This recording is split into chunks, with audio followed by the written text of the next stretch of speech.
Soyez bénis. Je suis l'évêque Jonas Chantal Yologaza.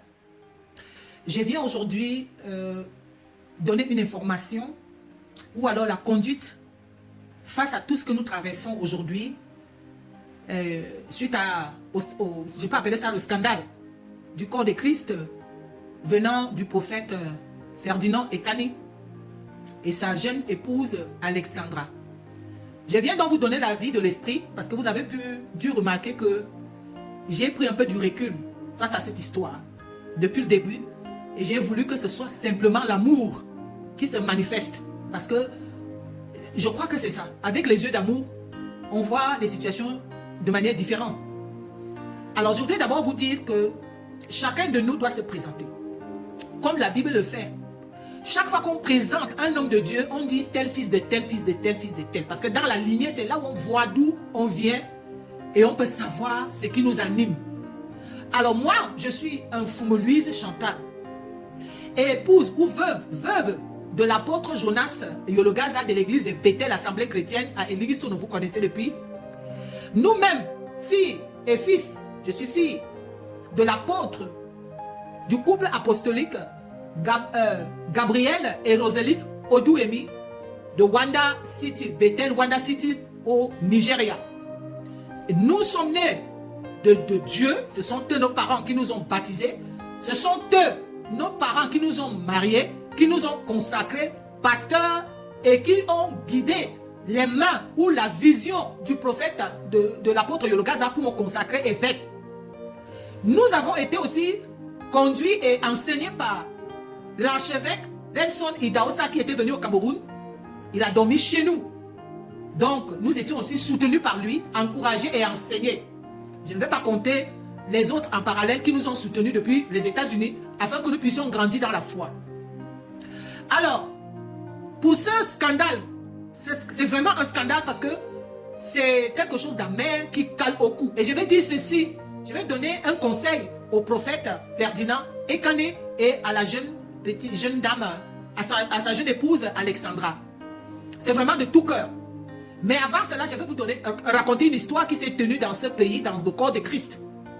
Il y a deux dizaines d'années, 2 décennies de cela, vous connaissez Tchala Isomba qui est venu ici avec, c'était pompeux et tout, et il prêchait souvent contre les prophètes et des autres hommes de Dieu.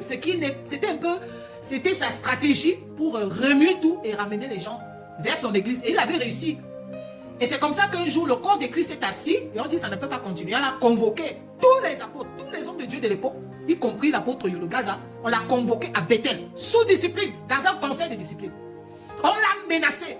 On a menacé de le détruire avec les paroles. Et vous le connaissez, c'était souvent un gars qui ne se laissait pas faire. Quand j'ai vu ça, j'ai levé la main, les anciens m'ont donné la parole. J'ai dit, vous n'allez pas le jeter, on ne jette pas un bébé avec l'eau du bain. C'est l'un des nôtres, c'est un jeune. Nous devons l'encadrer. S'il vous plaît, ne le tuez pas. C'est que je vous dis ici, l'apôtre Achille Mendo, Abraham Mendoro et les autres peuvent témoigner. C'est comme ça que les anciens ont pris la décision de le mettre sous discipline, qu'ils choisissent un des hommes de Dieu présent et il va rester sous la discipline. Il va vraiment le conseiller. Il avait choisi l'apôtre Mendoro. C'est comme ça que vous avez vu à un moment donné, Tchala Isomba avait diminué. Il n'était plus arrogant et tout. Et une semaine avant son décès, je ne sais pas, moi je ne le fréquentais pas. Et c'est comme ça que l'esprit me met à cœur de l'appeler. Je demande son numéro à un de ses fils qui venait à l'émission La Santé Spirituelle. Et je l'ai appelé, il était très joyeux de m'entendre. Je lui ai dit, il faut qu'on se voie. Il m'a dit, ok, donne-moi la semaine prochaine à telle date. J'étais très contente. Parce qu'au fond, c'était quelqu'un de très aimable. Malheureusement, avant cette date-là, il est décédé. Et je me suis interrogée, ça m'a beaucoup fait mal. J'ai dit, Seigneur, pourquoi tu as permis, après des dizaines d'années, je n'ai jamais cherché à le voir. Et il a accepté me voir, il meurt avant. Le Seigneur m'a rappelé ce qui s'était fait dans cette salle. Parce que je l'avais défendu, j'étais même la seule qui l'avait défendu. Est-ce que Dieu voulait, est-ce que si je l'avais rencontré, qu'est-ce qui se serait passé? Je ne sais pas. Alors je vais dire au prophète Ekane que, s'il vous plaît, il faut te plier, tu es un fils pour moi. Un fils. Plie-toi, répands-toi. Tu as un enfant, tu as des enfants et tu as une vie. Et tu as une grande vie devant toi. Je vais donc interpeller ici, je propose que l'évêque Christian Gou, qu'on a vu dans ce mariage, il ne peut pas rester silencieux. Il faut donc Christian Gou l'évêque, il faut que tu prennes des hommes de Dieu Tu prends avec toi les hommes de Dieu du Cameroun. Vous convoquez le prophète Ferdinand. Vous l'amenez à la repentance. Et comme le scandale est éclaboussé, plusieurs disent que le péché qui est public, la repentance est publique. Et il se répand. Vous priez maintenant pour lui. Vous lui imposez les mains. Vous priez pour lui. Il ne fait pas exprès. Vous savez, lorsqu'un homme de Dieu est appelé à avoir une grande mission, une grande lumière, il a besoin de soutien. Il a besoin de compter sur quelqu'un qui est capable de lui dire la vérité, sans avoir peur de quoi que ce soit.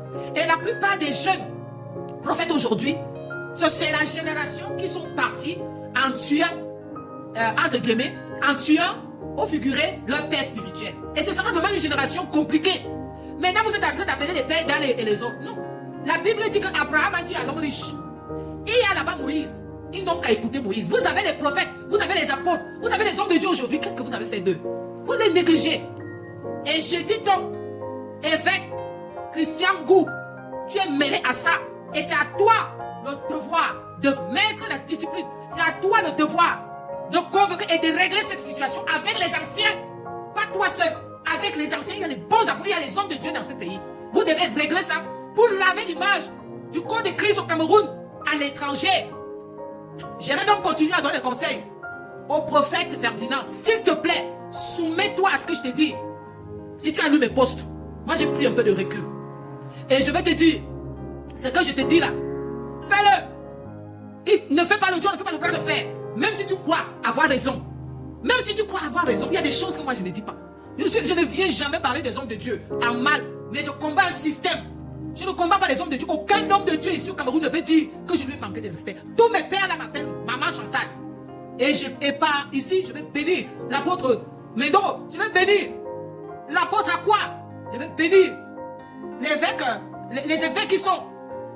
Tous ces évêques là, merci de ce que vous faites dans ce pays. Mais levez-vous, sortez du silence, parlez et mettons les genoux au sol. On ne va pas faire lutte au dehors, crainte au dedans. L'évêque Bianca, s'il te plaît, ne restons pas à notre image, l'image du corps de Christ. Je vais donc bénir le Seigneur. Et je rends gloire à Dieu pour tout ce qui s'est fait. Je vous bénis. Je bénis le Cameroun. Je bénis le corps de Christ. Soyez bénis. Et restons en prière. L'heure est grave. Que le nom du Seigneur soit loué. Merci. Veuillez partager et taguer ceux-là qui doivent écouter ça. Soyez bénis.